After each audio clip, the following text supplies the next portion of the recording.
This is Opposite Radio, because it rocks. We're sitting down here with ENOLA from Melbourne, Australia. That's but right. I know that you're a lot in Europe. Yeah. Are you living in Europe now? Essentially, yeah. I've been living in London and kind of basing myself there, but to be honest, I've been sort of living in the Netherlands and France and stuff a fair bit as well. Yeah? Yeah, so Okay. I've been staying with a friend in the Netherlands for a little bit as well, just because a lot of the shows were over here, so it kind of made sense to base myself over here, yeah. Nice, because I saw you in France. Yeah. That was great. Yeah, thank you so dankjewel, liefst van mij. much. We've got, wow, all right. Breakfast. And that's the famous Dudok Apple Pie. Thank you. Thank you. Wow. Epic. Yeah. Epic. Yeah. So, enjoying being in France and stuff a fair bit as well. Yeah. But one thing, yesterday you were playing here in Rotterdam at the WORM venue. Yeah. And I was in Amsterdam 2 weeks ago watching Neighbours Burning Neighbours. Oh, yeah. So Alicia, yeah. And Alicia was now yesterday your guitar yeah. player and was a drummer also from Neighbours Burning Neighbours. Yeah, exactly. Yeah, I couldn't see the other guitar player who was standing because I was too busy. Yeah, he's awesome too. Yeah, so basically how I've kind of worked it is that I've got a band in the UK and a band over here in Europe. So it just becomes more sustainable with touring and stuff. Yeah. I can go and live in different cities and, play with different people. And it's been so nice because I get to then see the city in a different way, like with locals and going to their venues and seeing their bands and just meeting people I probably wouldn't if I was sort of touring in another way. So it's been really, and it's also made me sort of relearn the songs with different band members, and everyone brings something to the table and plays the songs differently. So a lot of the songs I haven't recorded yet, so it's been really rewarding hearing them in different ways and with different people. So that's, I think, kind of how I'm going to run it. I've got my band in Australia, band in the UK. Oh, even at Australia, you still have people that. Oh yeah. Okay. To me, they're like originally they're the band, the core, the heart. Yeah. So super close with everyone back home, and hoping to probably. I'm thinking I'm going to go back over summer because I don't think I can do a winter straight off the bat.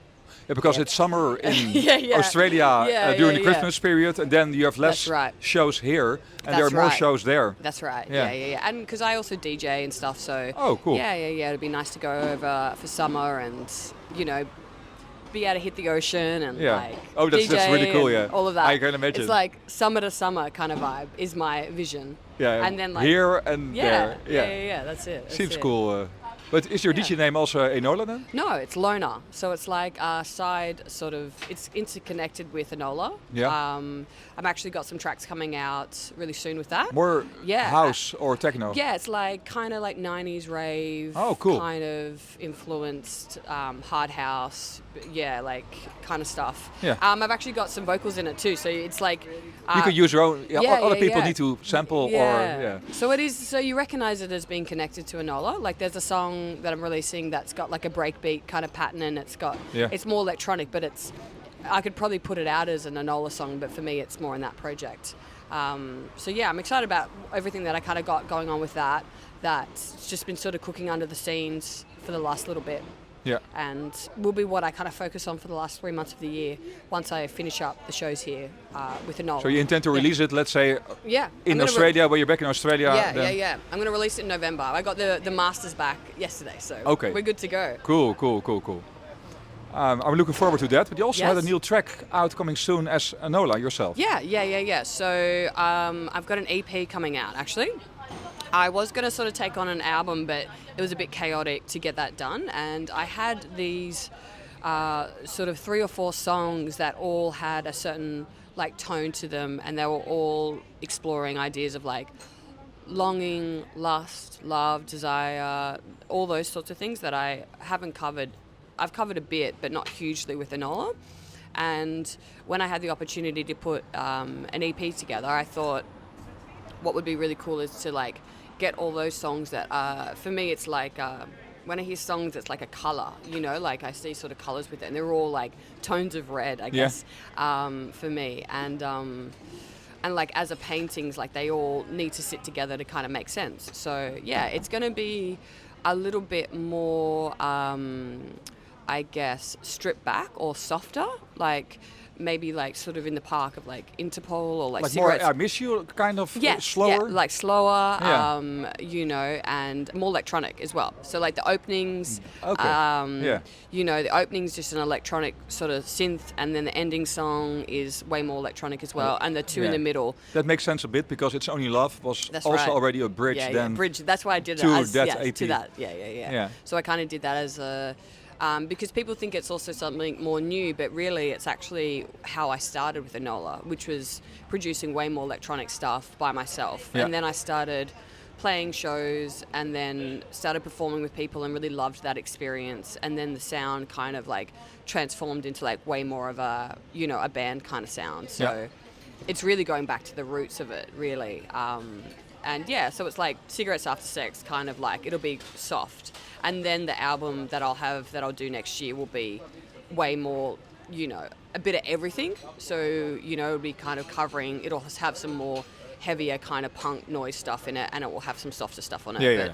But just for this EP, I'm just kind of making what I wanted to make. You know, I was like, I had these songs, it might be a bit of a spin on what people might expect me to put out, but I guess I'm just making what feels right for me in this moment, which is it felt really current and felt like what I was going through. So I just wanted to make some tracks that are like that. It's your life. You got to do what you want. Yeah. You know, you can't really like.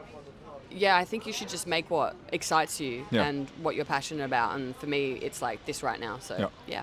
Shall we take a bite of the apple pie? 100%. This looks delicious. I've been fasting. Is it 12 o'clock yet? Almost. Oh yeah. Cool. Almost. All right, let's do it. I will do it with.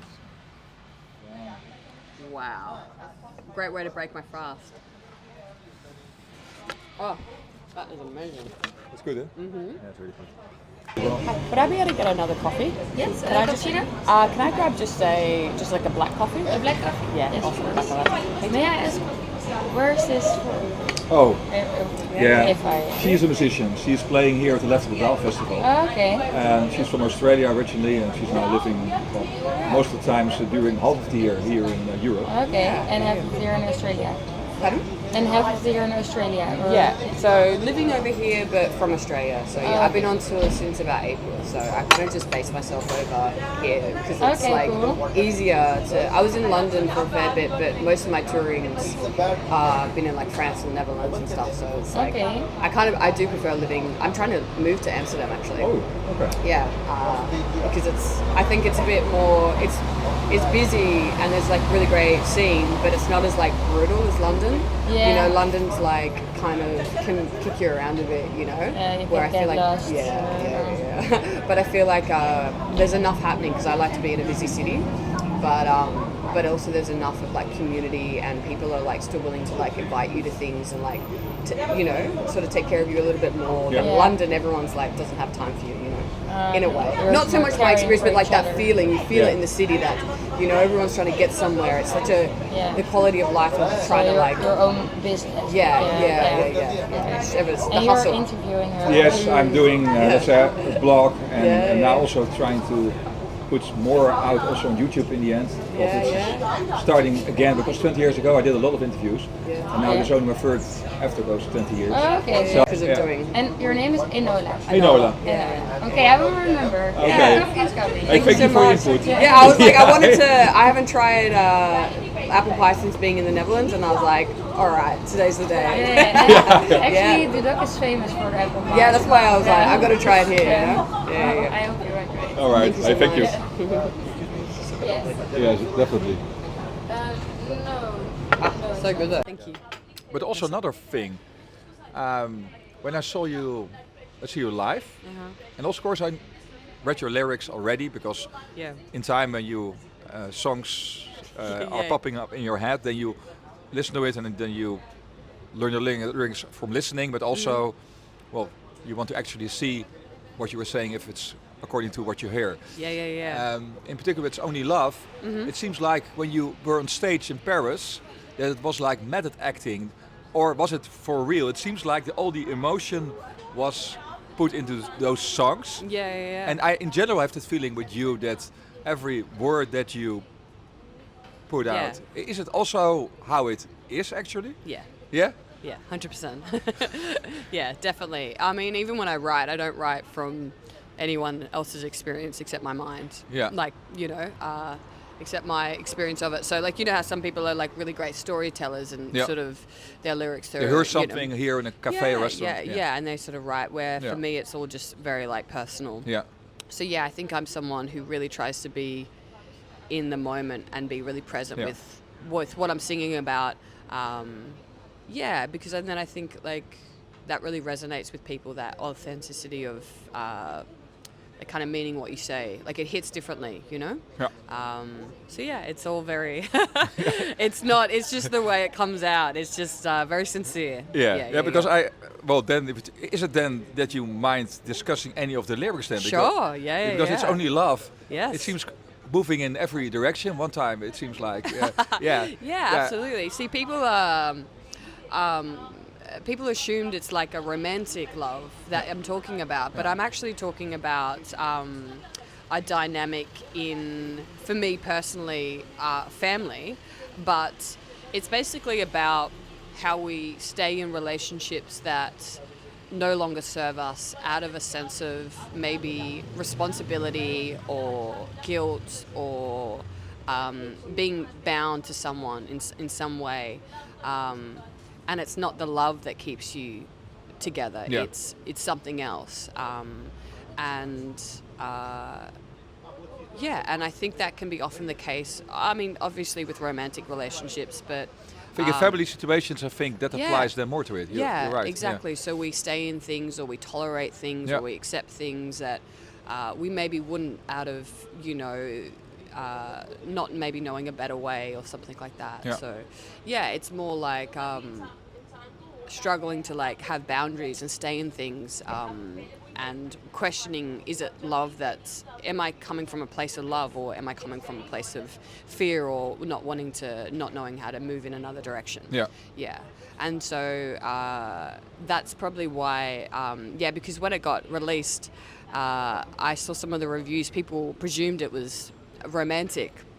And I don't like to really change, because I think it's like, hopefully if a song is like I try not define it too much so people can have their own experiences of the lyrics, and I don't want to take that from them. And it's like, I love that people would hear it and think, oh, it's like applies to this, and then have that relationship with that song. Like, I think it's a bit sad when you, like, sometimes hear what a song's about and then you're like, oh, I always felt it was like this, or sort of thing. So I kind of just let people have their own experiences of the songs. But for me, that was about staying in things out of not necessarily, like, questioning, it's not love keeping us together, and, like, I'm not well, I've never been better, I'm being ironic, But also having the I and the she in the same that's right, couple of sentences also have different perspectives. That's right. Because it's like talking about, I spent a lot of my childhood in hospitals and witnessing a lot of stuff like that, so that's why I go into this line, you spend your whole life in hospital. So I grew up in hospitals a lot, and then as a teenager and in my early 20s, I found myself in hospitals. So it flipped. It's like you grow up watching that, and then you end up there yourself. So I'm like, that's why that's why I changed it, because I was like, you're okay, and then I'm like, I'm okay at the end of it, it's sort of about all of that whole experience of being in witnessing all that kind of stuff as a kid. But then people, I like to but hopefully people can have their own experiences of it. But yes, all the songs are like brutal. I wrote them down, I listened to it again, and then I thought, wow. But I don't go to every song. But the one thing I then noticed, if you put out your next track as Adore, that is like, if you put out a track called Adore, it's pure love. Otherwise, you wouldn't put. That's different to the It's Only Love. Well, anyway. It's ironic though, because there's only like a little clip of it up on like a live sort of rehearsal version of it, but actually what I'm trying to do is I'm flipping between the verses, so I'm being like and then in the chorus they're completely different viewpoints, so I'm being like, I will hurt you. I don't deserve you. You know, like in the chorus itself, sort of self-deprecating and being like, I'm no good, you know? Yeah. And then in the chorus is like, I adore you. So it's like really flipping between the two. You're mixing it up again. Yeah. Okay. Yeah. Cool. Exactly. Yeah. Yeah. And there's multiple meanings of that. It's like, it's like out of a fear. It's kind of ironic because I entered something thinking I would hurt them, and in the end I was the one that got hurt. Yeah. So that's what the song's about. Yeah. That's why it flips in between the chorus. Yeah. I know that, and ultimately it's only love, you know. Yeah. So it's like, fuck it, you know. I'm a mess. We're all messy. Yeah. We're human. We're so flawed. You know, we hurt the ones we love. We get hurt by the ones that love us. But ultimately, in the chorus, it's like, all I have is love for you. And I hope, you know, and universally as well, like not just about that person, but it's also like in life. Like there's many times that I feel like I would have wanted to show up differently, or, you know, in a relationship, friendship, you know, platonic, romantic. And we're only kind of just doing the best we can in that moment, you know? Yep. And so I'm trying to acknowledge the ugly parts of myself, you know? You cannot do everything right all the time. No. Yeah, exactly. Yeah. And I am all those things. Yeah. I am all those things, but I'm also not just that thing. Yeah. You know, we're all the duality does of being like the capacity to be a piece of shit and also be loving and be amazing. And I think that's everyone. You know, I'm just trying to embrace all parts of me, you know, and be honest, because I think we all kind of feel like that, you know, sometimes. It's we not either leaning in one way or another, you know? Yeah. I know. Yeah. It's like a relationship that you mentioned. It's not always to blame the other person. You're also to blame yourself. No blame at all. Yeah. That's what I'm trying to say. Like, it's not about blaming anyone and not really about blaming yourself. It's just trying to honor your capacity depending on how conscious you can be in that moment. Yeah. You know, because depending on where someone is in their life and what they've got going on, the level of consciousness that they can rock up in that experience. And sometimes when we're feeling very like triggered or something like that, we're not going to show up as our best selves. Yeah. So yeah, and that's everyone. You think you know someone, and it's like, I don't know, Eckhart Tolle talks a lot about it, about the pain body and how that comes through in certain, and how that's one sort of version of you. And I think that's really interesting. It's like the different versions of yourself and how someone can really like, you know, let's not like, we romanticize people and then we demonize them, you know, and it's like they're not any one of those things, they're all those things, you know, and beyond that is like consciousness. I'm going to go deep now, but I spent a lot of time meditating. Thinking about it. Yeah. I spent a lot of time thinking about this, but I don't think, to not be praised or to be punished, you know, I think there's something beyond that. There's a beauty in everyone that's kind of beyond like the personality and like the strengths and the so-called flaws of anyone. Yeah. And I'm really interested on like what's beyond the person and like trying to see that in everyone. Yeah. You still try to do that indeed. I do. Yeah. And when I talk to people, I try and be present and try and see beyond. You know, sometimes you meet someone and it's like, Eckhart Tolle, I can't even say his name. I'm dyslexic, forgive me. But he talks a lot about the pain body and how that shows up. And some people have very like heavy pain bodies and you can instinctively like feel that. But then there's always something beyond that. And when you have interactions with people, try to see beyond that. I don't know. Cool. Yeah. But then my question is, do you believe in fate then? Because you mentioned in the comments, well, let the cut decide when you roll the dice. So I had the feeling that sometimes it is like it is. Let fate decide. So fate, maybe not in the conventional way of fate and destiny in that sort of sense, but definitely in a natural order and its chaos and perfection in it, and allowing everything to be as it is. Yeah. So accepting everything as it is, not trying to change it, and you know, for instance, us sitting here at this so many things would have transpired. We would have to go back to the dawn of time to look at how we landed up here. Yeah. So everything influences everything, and there's like an interwoven like beauty and chaos in it. And so I do feel like there is synchronicities, there is things that there's a perfection in all of that I may not be able to grasp because I'm just seeing from the view of my tiny world. Yeah. But I do think fate, but maybe not like fate in that sense, kind of maybe in a bigger sense of that. Yeah.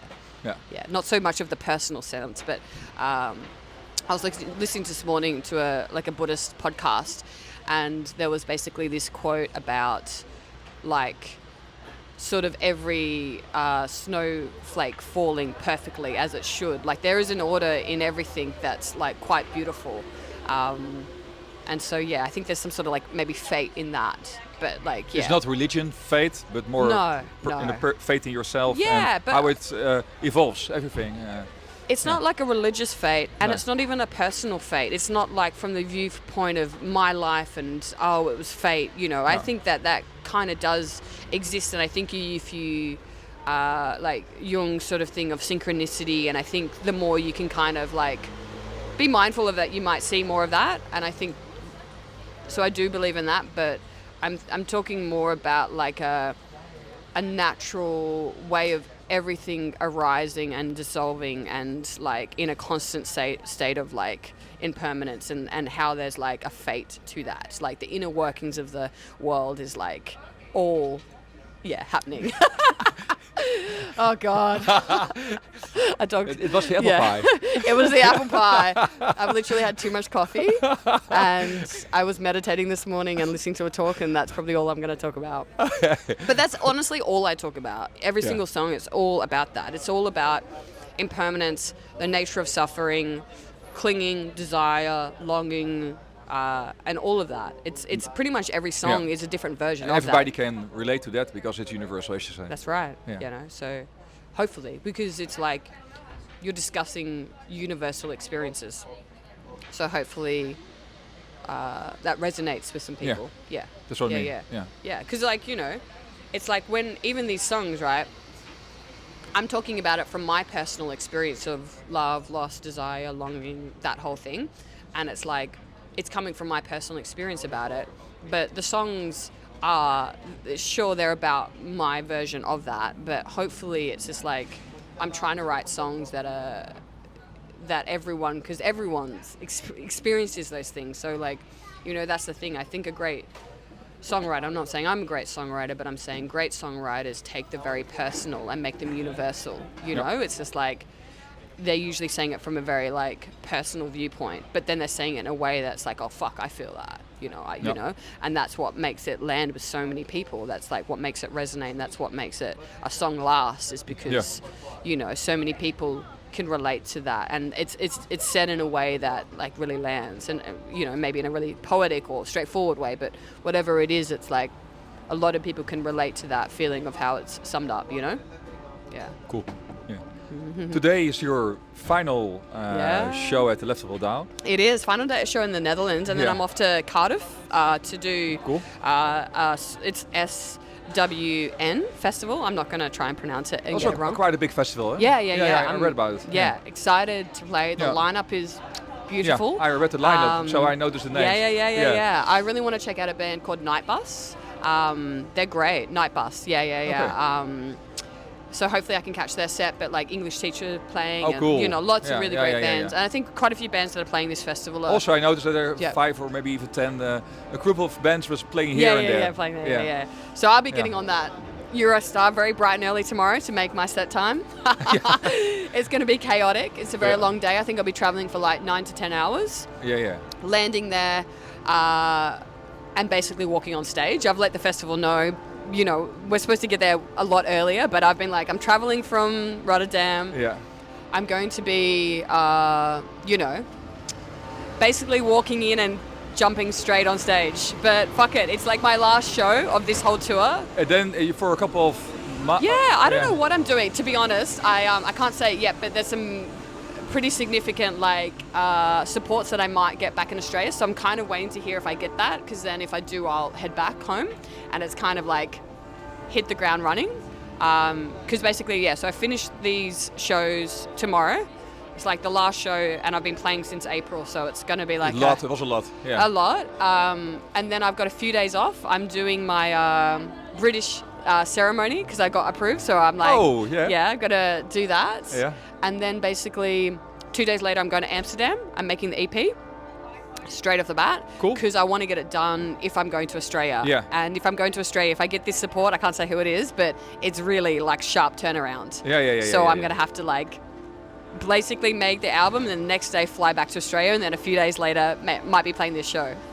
Okay.